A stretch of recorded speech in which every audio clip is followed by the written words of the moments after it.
Okay, so back to repairing the other core. Now I've had a bit more of a look at this, and I think about what's sort of caused this. And firstly, from a printing perspective, from a 3D printing perspective, it's always good to look at what you're doing and just don't take it for granted that that's just the way it is. This piece was actually printed on 0.2 layer heights, where all the other parts were 0.1 layer heights. But I don't think that's the problem. I actually think it's actually better to print this sort of thing at 0.2. I had a conversation, or there's a topic on the Google group, 3D printing Google group tips and tricks, and we had a conversation about how wide your extrusion width should be relative to the nozzle size. And the nozzle size on my print is 0.4 millimeters, and it's sort of accepted that the extrusion width should be 0.4 millimeters as well. Now, my setup and my calibration on my particular printer, that extrusion to get to print what I thought was right, like 2 months ago, or whenever I set up the profile, the extrusion width was coming in at 0.35 millimeters rather than 0.4 millimeters. And all I'm wondering, I'm not worried about the shell bonding. So you've got shells that come around, the outside perimeters. I'm not worried about those two bonding. I know they bond fine. I'm just wondering, because I've tuned my printer so lean, as it were, mixture-wise, like really lean mixture. I'm not packing the plastic as tightly as I could be packing the plastic. It's a setting in Simplify 3D. I think it's like packing density of the plastic, and I think I might be a little bit lean on that.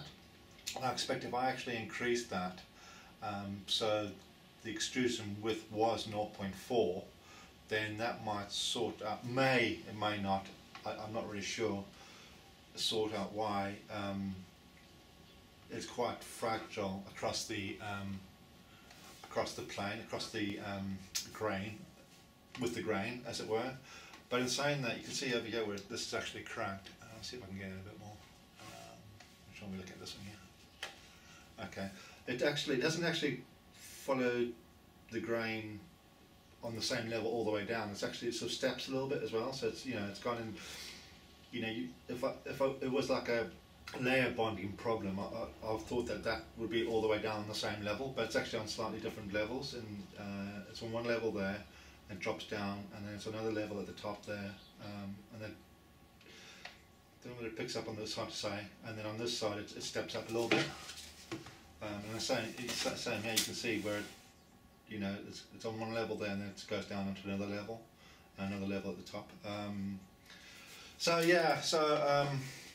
Maybe some work on the on my sort of default profile is in order when I get a chance. And then the other thing, I just put the two pieces together again, and just to see whether to actually fix this, clamp it closed again, or fix it in sort of relaxed state. And I think I'm going to fix it in its relaxed state, so with the gap. So I'm not going to clamp it and do it like that, like it was. I'm going to let it relax. And I think that's where it should be. I think it's just the ABS that's tied it to where it is now. So I think as soon as, obviously the hole was ever so slightly misaligned, and I pushed it and it's sprung to where it wants to be. So I'm going to leave it where it wants to be, and I'll do the repair with a gap there. So I'm going to weld the repair. I'm going to do a welded repair for all of that. Previously I was thought about clamping, well, gluing this side anyway, and just clamping it and then welding the other side. But for what it's worth, I'm going to weld it. It means I can weld all the way down here. It's going to be super strong then, and it shouldn't break there again. The other thing I noticed as well, there's a slight crack that's formed, a couple of cracks that formed down here. Oops. There's one there. I think they're cracks. They might be where I've welded. No, they're cracks. You can see them. That's a crack. Oh, yeah. And again, it's just because I'm printing these so thin and with hardly any thickness to them, just to save on print time, pure and simple. If I had a obviously if I had a printer that I knew could print this sort of size part reliably and obviously in one piece, i.e. something with a build chamber that's temperature controlled, then yeah, all these problems I'm having would be gone. I say that, but until you actually do it, I don't really know. But I expect most of these problems. I think the commercial printers, there's really, you know, £500,000 printers. They have heated chambers and stuff, so everything's controlled. So you don't get these problems with the ABS. So there's a bit of discussion as well as to whether you'd want a bigger printer because of the increased print times. And my view is, if you know your part's going to come right at the end, then yeah, because it's still going to take the same amount of time to print 2 of these, probably longer because you've got to set up 2 things. But if you know your part's going to come out at the end of the day right, in this application, then yeah, there's obviously an argument for a bigger print area.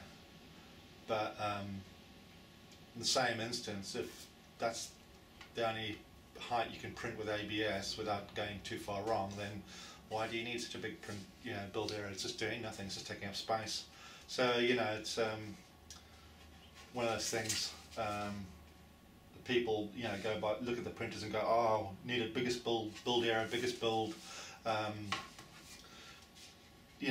big can it build and how huge it is, but if you can't actually print anything on it utilising that whole area, what's the point? Anyway, okay, so I'm going to put you in time lapse and I'm just going to weld this up. You've seen me welding, and I'll clean it up, give it some love. The other thing I need to sort out is, just had a look down here. It's the whole thing with inspecting your parts. Ideally you'd want to hand this off to someone else to inspect, because more than likely you're going, oh, that's okay, but when you're inspecting your parts, pretend you're like an inspector on a production line and go, I'm getting paid 10 quid for every fault I find, and that way you'll actually inspect properly. Okay, so hopefully you can see here on this down bottom here, there's some little like cavities, and that's basically where the acetone has gone in. It's really heavy with the acetone here, and it's like maybe bubbled a little bit or created cavities, so I'll need to fill those somehow. Whether I just get some wax and just put some wax in there just to fill them, or I don't know, something like that. I might try some wax, there's some candle wax, just wax it in there, and just form a nice fillet around there, and then just keep an eye on it as I go.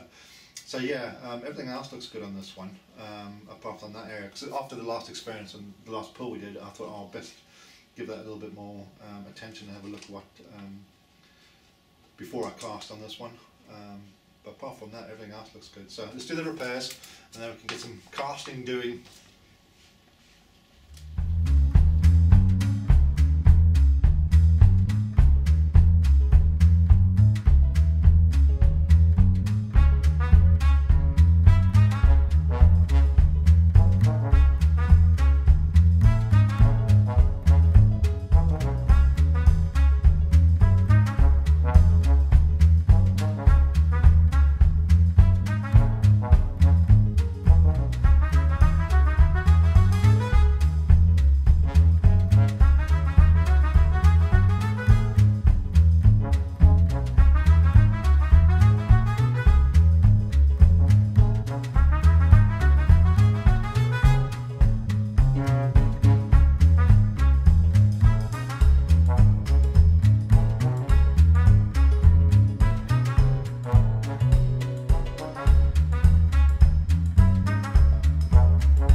so repair's done. It's more than good enough. Welded it. It's all flush. You can just see where it is. You know, I didn't go to town on it. Just enough to get me through. It's way good enough. Also applied some candle wax, which I've never done before. Thought it might be an idea to try and fill some of those little crevices and holes and sort of cavities I showed you. And that's actually worked quite well. Looking at it, whether it actually works when we cast it, I can't really see, but hopefully you can see they were sort of in here.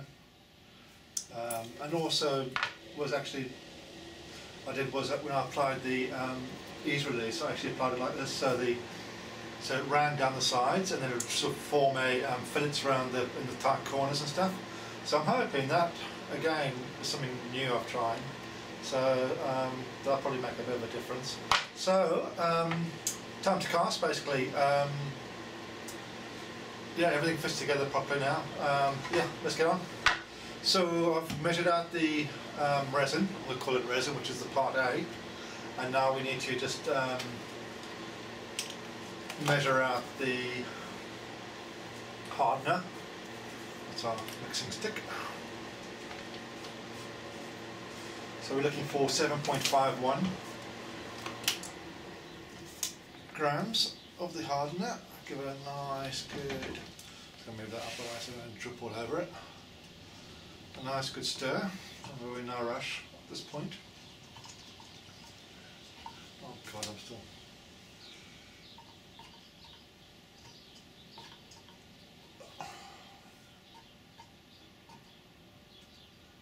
Okay, I'll do it.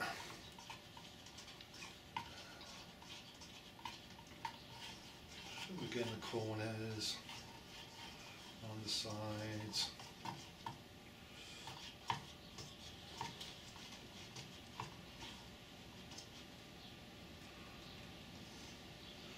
Okay, so let's go for, let's do that, 7 point, oops, see, it's turned off.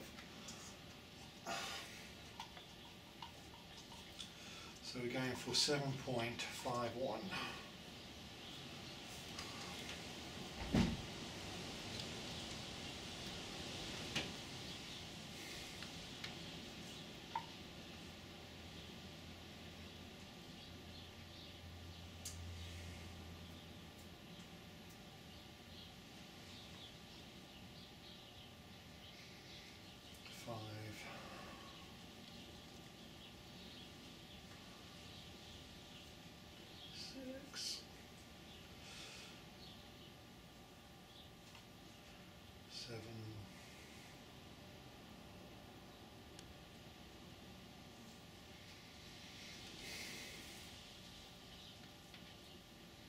Okay, a little bit over, just smidging, should be okay.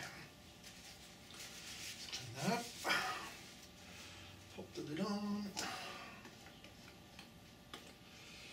make sure everything's ready. Let's get ready to rumble. Okay, mixing stick, here's my mixing stick, move that out the way. Right, let's get this going. So, good purposeful mixing in those corners, and the sides, and mix like crazy. Try not to get too much air into it. I don't know whether that makes any difference or not, but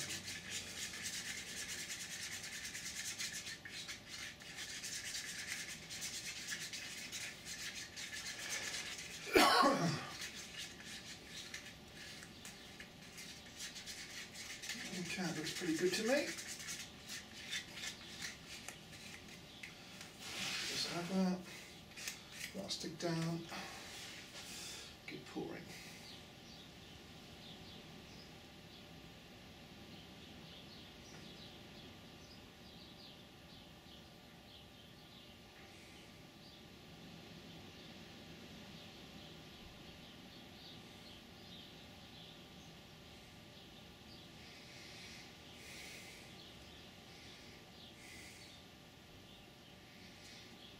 It's starting to foam up quite quickly this one again. I think it's because I've really warmed it up quite a lot. So let's get the scraping.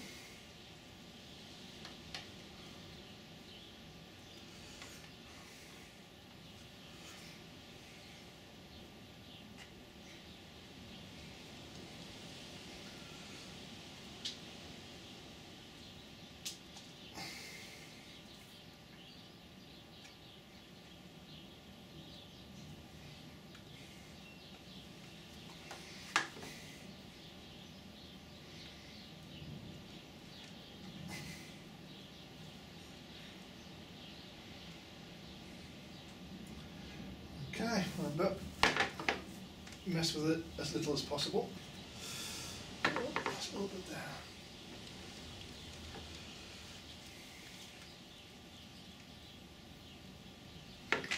Right, let's put the lid on. Leave it alone.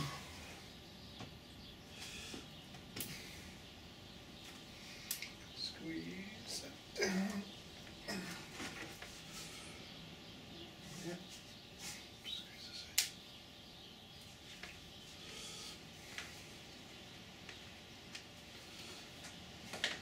I expect, part of your technique would be could also be to, actually work it from one area, so you could squeeze it down this edge, as it were, and let foam up towards this area, so it vents out the top edge. As we go up, just wiggle this up to the top edge. There she goes. Just like that. Okay. Let's get some clumps on that. I'll just give that one more wipe, because we can.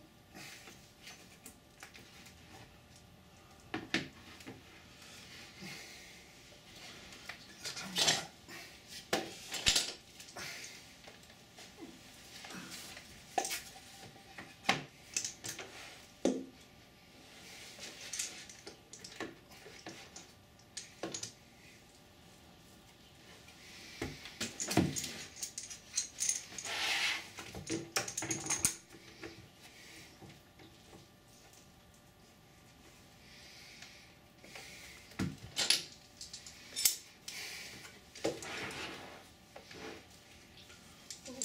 Crack in the mould there. Oh, that's not good. Yeah, I need to beat these moulds up a bit. I need to sort that out. That one core part really seems to be playing up. Yeah, I need to come up with an idea to beef those up, I think.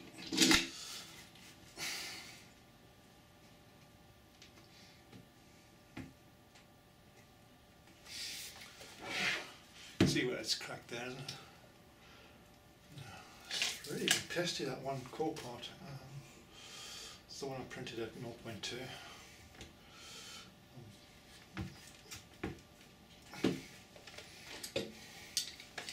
So the thing with 3D printing is so many variables that could cause, especially when you start out, God, it's a nightmare. Because there's so many things that actually could cause problems, and if it wasn't for the more experienced guys on the forums and stuff, I'd have been chasing my tail for, oh God knows how long. You post a question there and they'll 10 times sort it for you, or point you in the right direction. Yeah, it's every day is a learning day.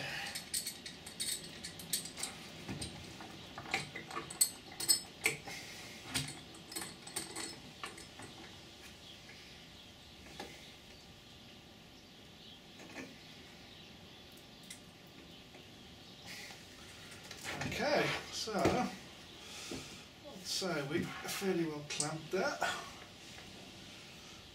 Let's see all that.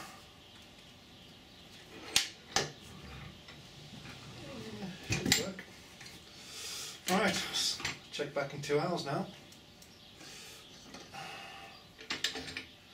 So it's 10 till 2. 10 to 2. So 4 o'clock.